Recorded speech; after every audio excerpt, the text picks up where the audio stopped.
Already আমার PhD complete করতে চলেছি, but I am not eligible for any kind of PGT, TGT, কেন্দ্রীয় বিদ্যালয়, নবোদয় বিদ্যালয়, কোনো কিছুর জন্য আমি এলিজিবল নই। আমি কোথাও অ্যাপ্লাই করতে পারি না। আমি মাস্টার্স করেছি, তারপর বিএড করেছি, তারপর এমফিল করেছি, এখন পিএইচডি করছি, বাট স্টিল আমি স্কুল সেকশনে কোনো জবের জন্য অ্যাপ্লাই করার জন্য এলিজিবল নয়। কারণ সব থেকে সারপ্রাইজিং, আমি আগে জানতামই না যে আমি এলিজিবল নয়, বিকজ আমি ওয়েস্ট বেঙ্গলের বাইরে আমার কেরিয়ার ভাবিনি। কিন্তু এখন এটা খুবই ভাবার দরকার পড়ে গেছে যে ওয়েস্ট বেঙ্গলের বাইরেও যে কোনো জায়গায় জব ইজ নেসেসারি। কোনো জায়গায় হোক, অ্যাটলিস্ট ইন্ডিয়ার ভেতরে হলেও অন্তত যেন কোথাও একটা জব হয়ে যায়। যখন আমি এখানে পিএইচডিতে প্রথম এলাম, তখন আমি জানতে পারলাম যে আমার যে গ্র্যাজুয়েশন বা আমার যে পিজি, সেটা কোনো স্কুল সাবজেক্টে হয়নি। আর স্কুল সাবজেক্টে এলিজিবিলিটি না থাকার জন্য আমি কোনো পিজিটি, যেটা পোস্ট গ্র্যাজুয়েট টিচার, বা টিজিটি, যেটা ট্রেন্ড গ্র্যাজুয়েট টিচার, নবোদয় বিদ্যালয়, কেন্দ্রীয় বিদ্যালয়, বা DSSB, যেটা Delhi subordinate service selection board হয়, আমি কোনো কিছুতেই এলিজিবল নয়।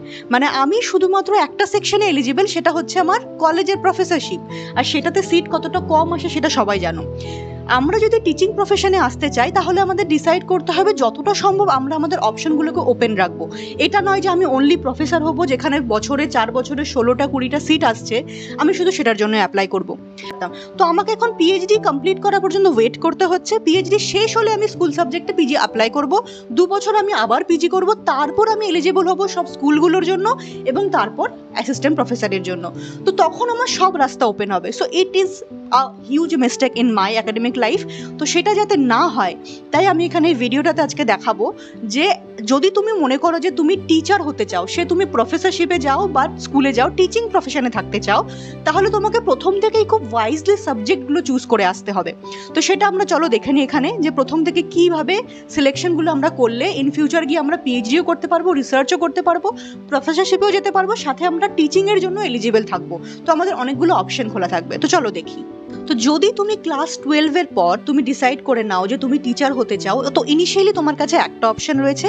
তুমি প্রথমে প্রাইমারি টিচার হওয়ার কথা ভাবতে পারো, যেটাতে ডিগ্রি কম লাগে এবং তুমি খুব তাড়াতাড়ি প্রাইমারি টিচিংয়ে যেতে পারবে। তো সেটার জন্য ক্লাস 12-এর পর তুমি যেটা করতে পারো, তুমি DLED করে নিতে পারো, যেটা ডিপ্লোমা ইন এলিমেন্টারি এডুকেশন, 2 বছরের একটা কোর্স। এটা করা হয় বিভিন্ন ডায়েটগুলো যেগুলো রয়েছে, স্টেট ডায়েট আর প্রাইভেট ইনস্টিটিউশন। তো সব থেকে ভালো হয় তুমি যদি কোনো ডায়েট থেকে কোর্সগুলো করে নাও বা কোনো প্রাইভেট ইনস্টিটিউশন থেকে। DLEDটা 2 বছরের কোর্স। এর অপশনালে তুমি আরেকটা কিছু করতে পারো, যে BLED, যেখানে তোমাকে ব্যাচেলার ডিগ্রিও দেবে প্লাস DLEDও দেবে। এটা করলে তোমার আরো বেশি সুবিধা, যে তুমি ব্যাচেলার ডিগ্রিটাও সাথে পেয়ে গেলে। এটা একটা 4 বছরের কোর্স। এটা যে কোনো টপ ইউনিভার্সিটিগুলো করানো হয়। সব থেকে ভালো এই কোর্সটা করায় দিল্লি ইউনিভার্সিটি এখনো পর্যন্ত। তো সেইখানে তুমি ট্রাই করতে পারো। তো এই দুটো কোর্স যখন তুমি কমপ্লিট করে নেবে, তখন তুমি এলিজিবল হয়ে যাবে CTET পেপার 1 এর জন্য। এর পেপার 1, যেটা ক্লাস 1 থেকে 5 এর জন্য হয়, সেখানের জন্য এলিজিবল হয়ে যাবে। সেটা যদি এলিজিবল হয়ে যাও, তারপর তুমি ওটা কোয়ালিফাই করলে কেন্দ্রীয় বিদ্যালয়, DSSB বা স্টেট স্কুলে যদি কোনো 1 to 5 ক্লাসের জন্য টিচিং পোস্ট বেরোয়, তুমি সেটার জন্য অ্যাপ্লাই করতে পারবে। এক্ষেত্রে নবোদয় বিদ্যালয় করতে পারবে না, কারণ নবোদয় বিদ্যালয় 1 to 5 ক্লাসেস হয় না। আর পেপার 2 যেটা রয়েছে ক্লাস 6 to 8, সেটার জন্য তোমাকে টিজিটির জন্য আলাদা কোয়ালিফিকেশন লাগবে, সেটা আমি আগে বলবো। এবার যদি তুমি মনে করো যে তুমি শুধুমাত্র ক্লাস 1 to 5 এর নয়, ক্লাস 6 to 8 এর জন্য তুমি টিচিং করতে চাও, সেই প্রফেশনেও যেতে চাও, তাহলে সব থেকে বেটার হলো গ্র্যাজুয়েশনে তুমি যে কোনো একটা সাবজেক্ট স্ট্রিম থেকে গ্র্যাজুয়েশন অনার্স করে নাও। সায়েন্স নিতে পারো, কমার্স নিতে পারো, আর্ট, হিউম্যানিটিজ, সোশ্যাল সায়েন্স, যা কিছু নিতে পারো। বাট এখানে কিছু স্পেসিফিক সাবজেক্ট রয়েছে, যেমন এইখানে তোমাকে চুজ করতে হবে তোমার যে সাবজেক্টটায় তুমি অনার্স করবে সেটা যেন স্কুল সাবজেক্ট হয়। বারবার বলছি, স্কুল সাবজেক্ট হওয়া জরুরি। যেই ভুলটা আমি করেছি, আমার সাবজেক্টকে স্কুল সাবজেক্ট কনসিডার করা হয় না, তো আমাকে আবার একটা স্কুল সাবজেক্টে পিজি করতে হবে যদি আমি এই সমস্ত স্কুলে জব করানোর জন্য অ্যাপ্লাই করতে চাই। তো স্কুল সাবজেক্ট বলতে কোনগুলো? সায়েন্সের ক্ষেত্রে ফিজিক্স, কেমিস্ট্রি, বায়োলজি আর ম্যাথামেটিক্স, এই 4টের মধ্যে অনার্স থাকতে হবে যে কোনো একটাতে। হিউম্যানিটিজ অ্যান্ড সোশ্যাল সায়েন্সে স্পেসিফিক্যালি অনলি হিস্ট্রি অ্যান্ড জিওগ্রাফিতে অনার্স হতে হবে, সাথে কম্বিনেশনে ইকোনমিক্স আর পল সায়েন্স রাখতে হবে। আদারওয়াইজ তোমাকে কোনো ল্যাঙ্গুয়েজে গ্র্যাজুয়েশন করতে হবে, যেমন ধরো ইংলিশ, বেঙ্গলি বা উর্দু, যে কোনো সাবজেক্টে, ল্যাঙ্গুয়েজ সাবজেক্টে তুমি গ্র্যাজুয়েশন করতে পারো। যদি এই 3টে সেকশনে তোমার সাবজেক্ট থাকে, তবেই তুমি in future KVS, NVS, EMRS, DSSB এগুলোতে অ্যাপ্লাই করার জন্য এলিজিবিলিটি পাবে। যে কম্বিনেশনগুলো আমি বললাম সেগুলো থেকে কোনো একটা বেছে নাও, তারপর তুমি বিএড করে নাও 2 বছরের জন্য, তাহলে তুমি সিটেট পেপার 2 এর জন্য এলিজিবল হয়ে যাবে, যেটা 6 to 8 এর জন্য। তো যদি তুমি সেই সিটেট পেপার 2টা কোয়ালিফাই করে যাও, এরপর কেভিএসএ, এনভিএসএ, ইএমআরএসএ, ডিএসএসবি এইগুলোতে যখন টিচারের জন্য নোটিফিকেশন বেরোবে তুমি অ্যাপ্লাই করতে পারবে।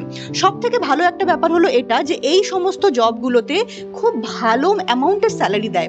হ্যাঁ, ট্রান্সফারেবল জব রয়েছে, কিন্তু শুরু করার জন্য ইনিশিয়ালি শুরু করার জন্য ভালো অ্যামাউন্টে তোমাকে স্যালারি দেওয়া হবে। তো এটা গেল তোমার গ্র্যাজুয়েশন পর্যন্ত, তুমি টিজিটি পর্যন্ত এলিজিবল হয়ে যাবে, যেটা ট্রেন্ড গ্র্যাজুয়েট টিচার। বাট তুমি যদি পিজিটির জন্য এলিজিবল হতে চাও, যেটাকে পোস্ট গ্র্যাজুয়েট টিচার বলছে, যেটা তার উপরে 9, 10, 11, 12 এর জন্য নবোদয়গুলো বা কেন্দ্রীয় বিদ্যালয়গুলোতে নোটিফিকেশন আসে, সেটার জন্য এরপরে তুমি যে একটা সাবজেক্টে, যেটা যেমন হিস্ট্রি বা জিওগ্রাফিতে গ্র্যাজুয়েশন করে নিলে বা একটা ল্যাঙ্গুয়েজ সাবজেক্টে গ্র্যাজুয়েশন করে নিলে, সেই সাবজেক্টে ইন ফিউচার তোমাকে একটা পিজি করে নিতে হবে। আর পিজি করে নেওয়ার পরে তুমি এলিজিবল হয়ে যাবে টিজিটি পিজিটি দুটোর জন্য। তো তখন তুমি টিজিটির জন্য অ্যাপ্লাই করতে পারবে, পিজিটির জন্য অ্যাপ্লাই করতে পারবে, তখন কোনো সমস্যা নেই।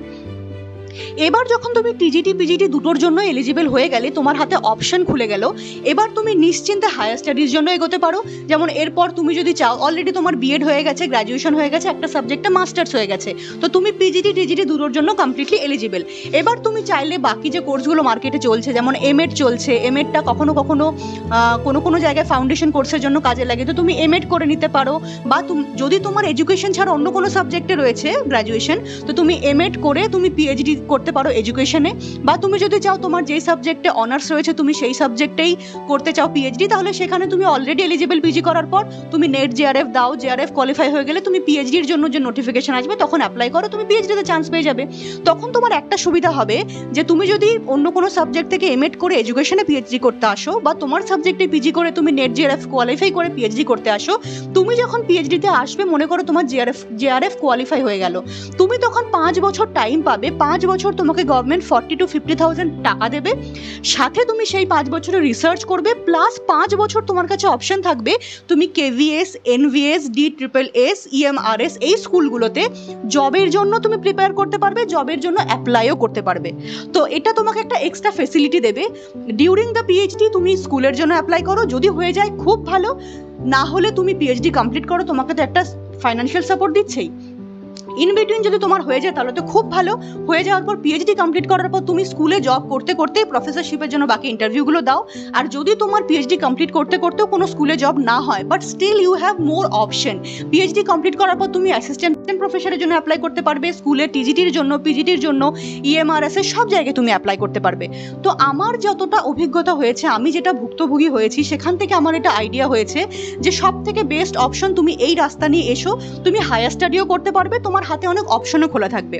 এখনকার দিনে অপশন খুলে রাখা খুব খুব খুব খুব দরকার। স্কুল সাবজেক্টে পিজি নেই, কিন্তু অলরেডি পিএইচডিতে চলে এসছো বা গ্র্যাজুয়েশন করে মাস্টার্স করে বিএড করে এমফিল করছো, তারা কি করে তাদের আরেকটা স্কুল সাবজেক্টে পিজি করে রাখবে? এটা একটা নতুন অপশন খুলে গেছে, এটা নিয়ে আমি পরের ভিডিওতে কথা বলবো। আশা করছি এটা অনেকের কাজে লাগবে। তোমরা যদি এরকম কাউকে জানো যার ইন ফিউচার রিসেন্ট কোনো সাবজেক্ট চুজ করতে হবে বা টিচিং প্রফেশনে যেতে চায়, তো তাদের সাথে এটা শেয়ার করো, বা ফ্যামিলি মেম্বারদের সাথে শেয়ার করো, গার্জিয়ানদের সাথে শেয়ার করো। Thank you.